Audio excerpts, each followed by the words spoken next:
All right, my little Chickey Monkees and G-Babies, it is time for another little known fact from Stewart's Almanac.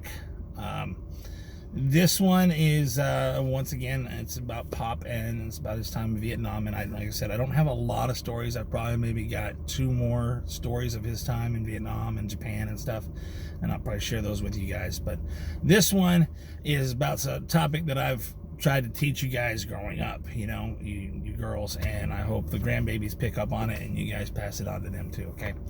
But this is going to take place about circa 1966. They're in that same base that Pop was on, and down the road and around the corner from the Phu province and stuff, and the base was pretty big, but because of his security clearance and stuff, he was never allowed to leave base. And after about a year being stuck in that base, he was getting cabin fever, and it was really starting to bother him, but his distinct orders were not to set foot outside of the base. Okay, notice that, not to set foot outside of the base. Okay, well, this base was, so big and so positioned and stuff, the helicopters and stuff they were using in the field and stuff, when they'd have mechanical problems or whatever, they'd come into base there, and they had mechanics there that were working on them and stuff like that. Well, while the mechanics were working on the helicopters, the pilots would go into the canteen and hang out. And Papa, he could sell a freezer to an Eskimo, and he could socialize with anybody and everybody at a drop of a hat, and that's one of his natures. And I kind of picked up on it, I guess, but anywho, so he got to know these guys, drank beer with them and told stories with them and stuff like that, and he loved to fly. He may not ever tell you this, but he loves flying. And these mechanics would finish up the helicopters and call the pilots, and the pilots were like, hey, I gotta go take a test flight. So Dad got so tired of being stuck on the base, he talked one of them into letting him have a test flight with him, So Dad's hanging out in the back of the helicopter, and the helicopter starts to take off, and he sees the pilot get in, and he reaches down and he pulls his 45 out of his pocket, and he sticks it under his crotch, under his seat, between his butt and the seat, right? And Dad's like, that was a little weird. Whatever.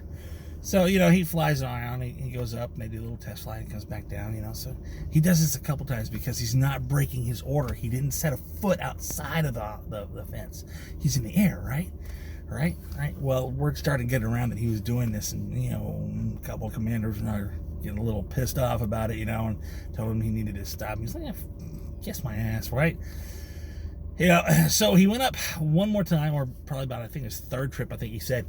And as always, the pilot got in, and he pulled out his 45, put it right under his crotch, right between his seat and his ass. And Dad's just thinking, what the hell? Whatever. These guys are nuts, I'm just going to enjoy the flight. So he kicks back, and he's flying around, and they're taking a little extra longer flight. They go a little further out so Dad can see a little bit more of the jungle and stuff, and he's really loving the view from up there, And then, somewhere along the line, he hears this dink, dink, dink, dink. He's like, what the hell is that? And he looks down on the floorboard, and he sees these little rays of sunlight poking through. And he's like, and he hears a tink again, and there's a new one. He's like, oh shit, they're shooting at us. And about that time, over the headphones, he hears the pilot calling. They're taking enemy fire just outside the vicinity of the base and stuff. They're turning back and heading back now. And it was that exact moment Pop realized why they took their 45 out, and they stuck it right under their crotch and right between the seat and their ass and stuff. It's so they don't get their ass and their privates shot off, okay? They were covering their ass. So, as I've always told you, in everything that you do in this world, in this life, cover your ass. Because you never know who, what, or when somebody's going to try and shoot it off. Anyway, kids, I love you. And that's another little known fact from Stewart's Almanac. Bye.